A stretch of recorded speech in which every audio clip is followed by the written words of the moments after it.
Fala, galera do canal do meu Timão, estou novamente na área para trazer aquela análise tática do jogo do Corinthians. Hoje para falarmos da infeliz desclassificação, da eliminação do Corinthians na Copa do Brasil, um jogo onde eu tive a sensação que o Silvinho montou um time muito mais para não perder do que para vencer.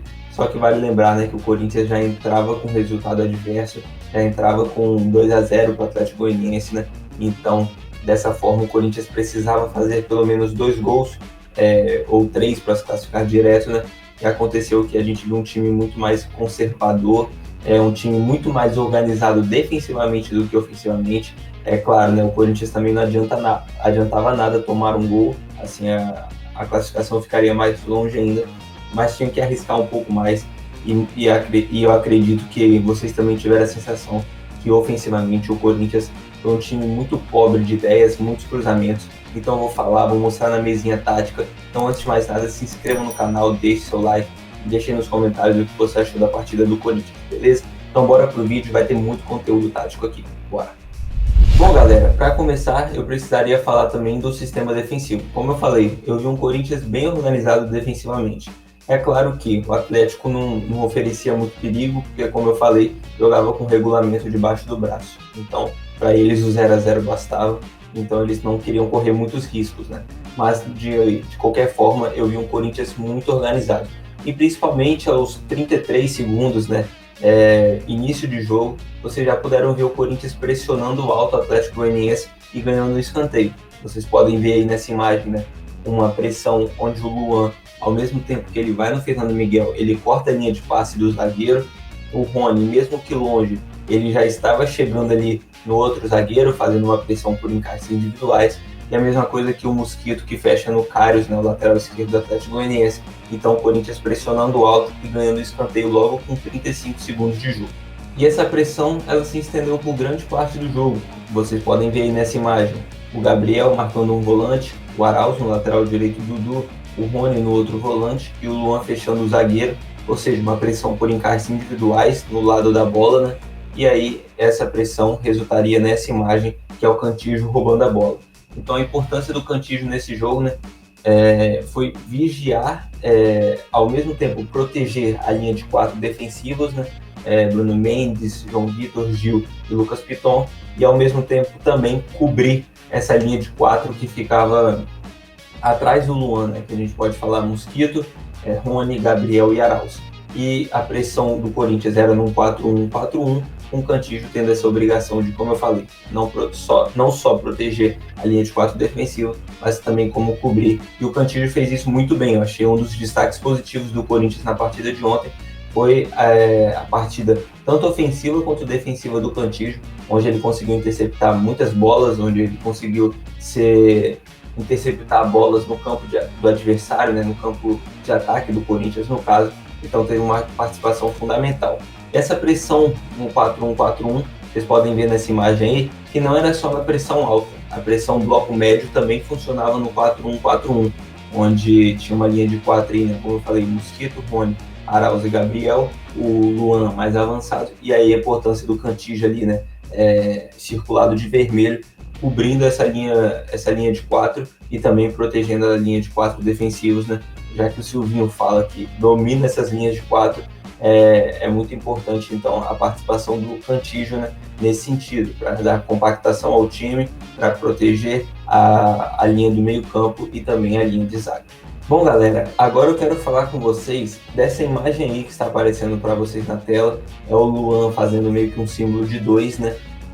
Porque essa foi uma conversa que rolou durante o jogo, Silvinho e o Luan, e aí eu vou precisar ir para a mesinha tática para explicar para vocês o que tinha a ver essa conversa. E bom, galera, como eu expliquei para vocês, né, o que o Silvinho estava falando bastante com o Luan, isso aconteceu no minuto 13 minutos, né, e 40 segundos, é que o Silvinho falava: Luan, para de balançar e orienta. Então o que estava acontecendo muitas vezes? O Luan, ele estava vindo aqui no zagueiro, aí o zagueiro tocava aqui pro outro. Aí o Luan vinha, balançava, né? Aí o zagueiro fazia o quê? Tocava aqui pro outro. Aí o Luan balançava e o zagueiro ficava tocando aqui pro outro. Então, o que acontecia basicamente era o Luan ficava balançando e não orientava. E o que o Silvinho estava pedindo pro Luan, né? Para que ele orientasse não só a pressão do Corinthians, mas como para que lado o Atlético Goianiense teria que jogar. Então o que é isso, Joe? O que é uma pressão orientada? Seria basicamente o Luan, em vez de correr assim, ele corresse assim. Por quê? Porque ele fecharia essa linha de passe e daria tempo para Gabriel, né, e o Rony chegarem nesses dois volantes do Atlético Goianiense, e aí o Corinthians pressionaria pelo lado, no caso aqui, né, esquerdo da defesa. Então obrigaria esse zagueiro, né, a não ter linha de passe curta, precisaria usar a bola longa. Mas como eu falei, o Luan realmente não estava fazendo essa pressão orientada. Ele estava vindo aqui, não marcava, aí a bola vinha para cá, ele também não conseguia chegar, aí a bola voltava, ele tinha que ficar balançando. E aí, o que o Luan, essa imagem do Luan fazendo dois, o que o Luan estava pedindo para o Silvinho ali? O Luan estava pedindo uma ajuda, porque ele falou com o Silvinho, e isso, né, é um dos únicos pontos positivos de não ter a torcida no estádio. É óbvio que o futebol sem torcida perde um pouco a graça, mas para quem analisa tem uma ajuda, né, porque os microfones ficam mais acessíveis. E o que o Luan fala com o Silvinho? Eu estou ficando com dois, porque realmente, né, o Éder e o Nathan ficavam tocando a bola aqui e só tinha um jogador do Corinthians, que era o Luan, no caso ele mesmo, né, para pressionar. Então o que ele sugere é que o Corinthians marcasse num 4-4-2, fazendo com que o Rony, né, ou o Gabriel, sei lá, mas precisamente o Rony, que gosta demais de fazer isso, viesse ajudar ele para ficar uma igualdade numérica, na verdade, né? Antes estava o Atlético com uma superioridade numérica, que era 2-1, apenas o Luan, e o Luan queria igualar essa superioridade, né? Então fazer uma igualdade numérica aqui com o Rony chegando e fazendo um 2-2. E aí aconteceu que, na maioria das vezes, depois disso, o Corinthians começou a marcar num 4-4-2, né? Onde o Rony ia ajudar o Luan a pressionar, e aí a pressão ficava mais fácil. Dessa forma, fica um time um pouco mais descompacto, né? Que é mais fácil achar essa bola aqui, porque não tem mais o Cantillo vigiando. Lembra que o Corinthians marcava antes no 4-1-4-1 com o Cantillo cobrindo essa linha de 4. Agora não, mas se foi para um 4-4-2, o Cantillo também precisou avançar e não tinha ninguém cobrindo ali, né? Então era mais fácil para o Atlético achar esse passe e o Corinthians descompactar mais fácil, né? Ou seja, a linha de zaga ficar mais longe da linha do meio, porque não tinha mais esse jogador aqui. Mas foi o que o Corinthians optou, né? E mesmo assim conseguiu muitas vezes executar muito bem a pressão. Então, defensivamente, eu achei o Corinthians muito organizado. Eu acredito que o time vai fazer isso no derby de sábado, porque eu acho que é talvez a melhor forma do Corinthians se igualar ao Palmeiras hoje, né? Hoje a gente precisa ser sincero, o rival tem um time mais forte que o nosso, embora eles também tenham sido desclassificados. É um futebol que está mais sólido, né? Já o Corinthians está em uma fase nova de adaptação ao estilo de jogo do Silvinho, então acredito que o Corinthians vai voltar a marcar no 4-1-4-1, um time bem fechadinho, né? Mas como eu falei, ontem precisava mais do que isso. O jogo de sábado agora, né, é muito diferente do que foi o jogo de ontem, porque ontem o Corinthians já começou perdendo. Não adianta nada se contra o rival, né, o rival conseguir fazer 1-0, tomara que não aconteça, e o Corinthians manter a base defensiva, né, manter o jogo mais defensivo, precisando correr atrás do resultado. Então ontem precisava correr atrás do resultado e não conseguiu. Então essa é a maior crítica, né, ao estilo de jogo que o Silvinho optou ontem.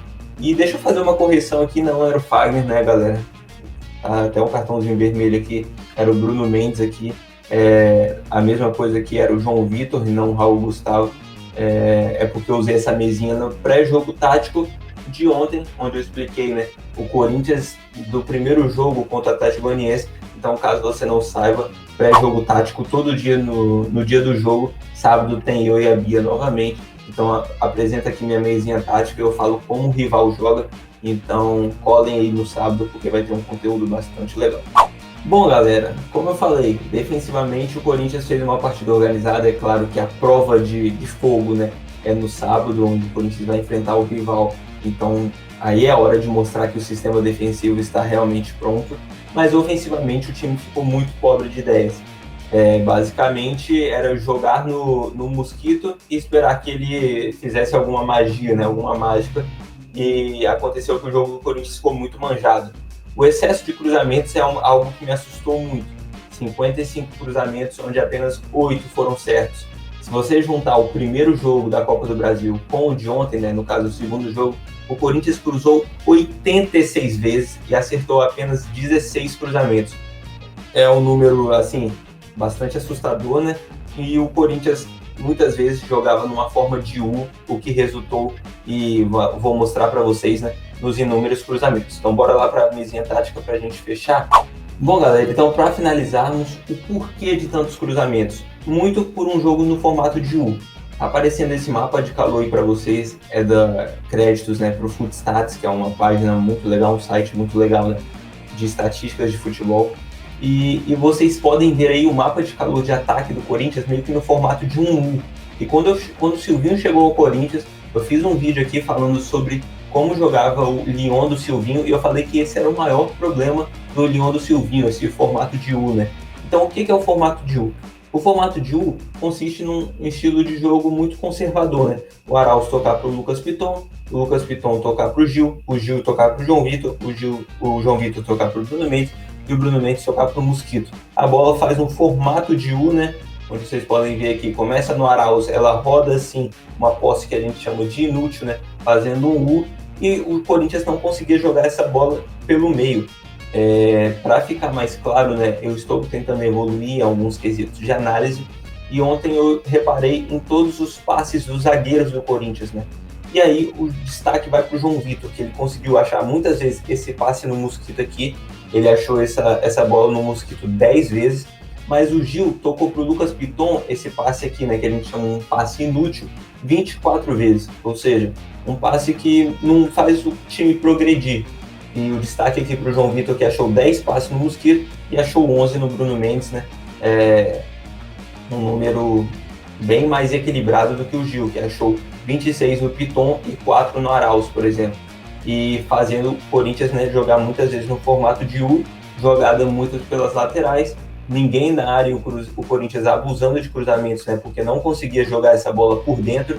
Cantillo conseguiu achar muitos lançamentos no Mosquito, também achou alguns passes, alguns lançamentos para o Bruno Mendes, mas por dentro o Corinthians não conseguia criar, talvez ali por falta um pouco de qualidade técnica de Rony, Gabriel, também o Luan muito avançado, né, e não conseguindo receber muitas bolas.